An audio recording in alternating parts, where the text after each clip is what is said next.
sure whether I just hate my job or I'm really sick of waitressing. Have you thought about going to another restaurant till you find a job in your field? I do, but I'm limited because I will only work at locally owned restaurants. Why is that? When I quit working at Red Lobster, I swore the only way I would work for a restaurant chain again was in chains. Do you ever think about going back to college again to get a better job? While I like learning, I hate school. I swore the day I graduated from college, the only way I'd ever go back is as a cadaver. It's my lucky day. It's my lucky day. It's my lucky day. My lucky day.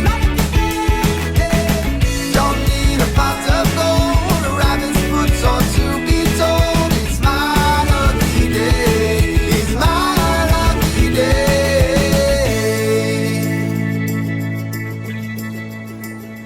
There was some excitement at work today. What happened? This lady broke her finger picking up a 3-gallon bottle of olive oil off the shelf. Really? No, not really. You can be such a jerk. I don't understand why people buy such large quantities of things. Who needs a 2-gallon bottle of ketchup? But isn't there a big savings at the warehouse clubs? Only if you can use all 2 gallons of ketchup before it goes bad. That is a lot of ketchup. For some people, that might be a lifetime supply. How is it going to last a lifetime before it spoils? Some 80-year-old geezer buys a 2-gallon bottle of ketchup and dies 2 weeks later. For him, it was a lifetime supply. That's not funny. How's the new job going? It's awful. Really? It's only been 2 weeks. Feels more like 8 months. What makes a job so bad? The rejection. What rejection? You give out food samples. Only about 30% of the people actually take the sample.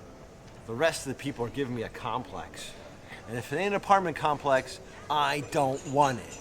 Do they tell you why they're not taking the sample? Boy, do they. The other day, this lady says to me, she just ate lunch and she's so full that if she eats one more bite, she's gonna throw up. That is too much information. Whatever happened to no thank you? Right? Why would she tell you that? She was having a bad day, she wanted to ruin my day, she wanted to get a reaction out of me. Take your choice. Do people respond with strange comments much? All the time. Give me another example. The other day, this guy grabs his stomach and tells me it's full. Like, I appreciate the whole visual aid thing, like I wouldn't have believed him if he wouldn't have grabbed his stomach. You really wouldn't have believed him? Oh, from looks at this guy, he's been full for the last decade. So he has a big gut. Like he was in the last trimester. This is what is getting you down? Not at first, but it wears on me. Does it help if you have a good sample? Sometimes. Let me give you an example of what my job is like.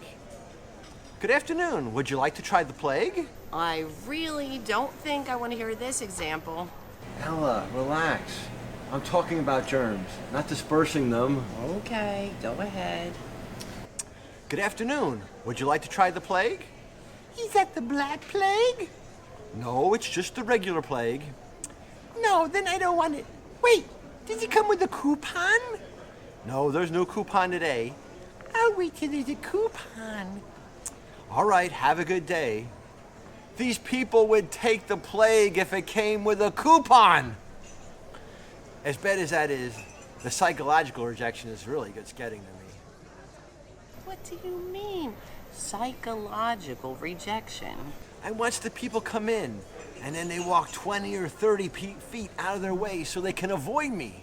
They don't really do that, do they? All the time. Isn't that better than rejecting you in person?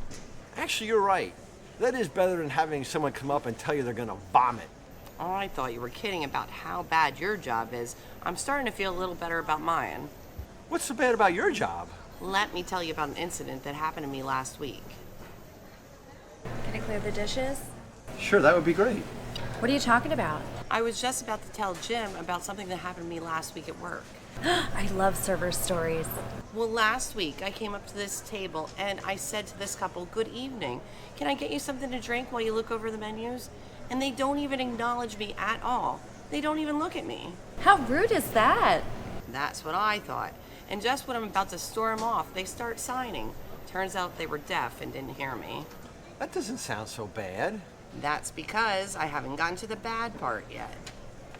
Go on.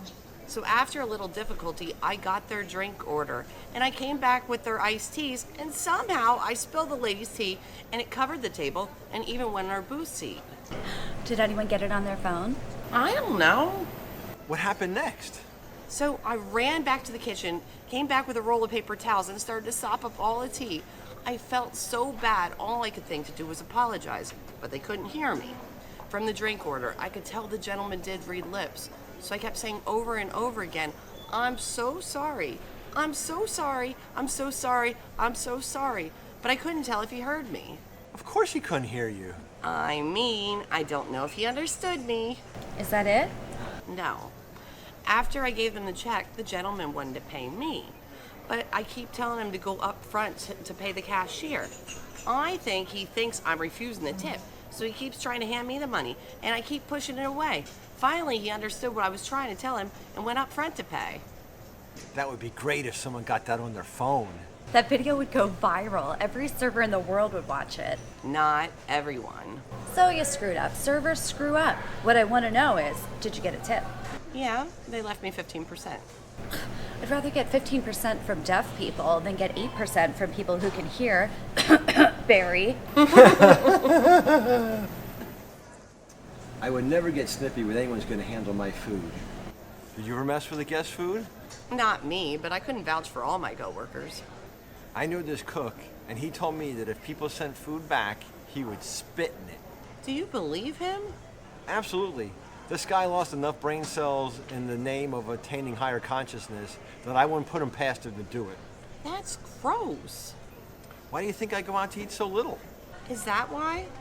You know, maybe I'll go out to eat more once I know where he works, so I know where not to go. That's terrible. Oh my God! What's wrong? That guy might have cooked my food. Do you realize how many germs there are in human saliva? Do you ever send your food back? No, never. Well then, even if he cooked your food, it should have been saliva-free. Oh, thank God. I've got a story for you. I could use a story to make me feel better. So you know how I answer the phone for the to-go orders when we're slow, right? I can never have a job where I had to answer the phones. Jim, please don't interrupt. Remember, there to hear. I'm sorry, go on. So I get a caller on the phone, and I can't hear a word that they're saying. And I keep saying, "Excuse me, can you please speak up?" And I'm straining to hear them when all of a sudden it becomes clear. So I asked them what they want. They said, "Can you spell out happy birthday in pepperoni on a pizza?" Do they do that here? Yes, we do. Don't interrupt. I'm sorry. So I explained to my caller that it's going to cost 3 additional toppings to spell out happy birthday. And then he starts to get snippy with me. I would never get snippy with anyone's going to handle my food. They don't know the risk they're taking. You got that right. So I explained to him, I can't spell out happy birthday with 1 topping. He tells me, do the best you can with 1. What a jerk. He was obviously trying to get out of buying a cake, and he won't even spend the money to get happy birthday spelled out. What did they write on the pizza? Bleh. Do you remember the guy whose ordered it? It wasn't Barry Kaplinger, was it? How was everything? Everything was fine. I flipped another house. Another one? How much did you make this time? 24,000. Wow, what does that make now? Is that 6? No, that's 8. That's 8. How do you do it, Vincenzo? How do I do it? It's easy. I'm a natural at flipping houses. That's it? You know what you're doing? That is it. If you know what you're doing, you can make a lot of money. It's not like I'm one of those guys that has the Tom Moore carton sheet tape hoping to get lucky.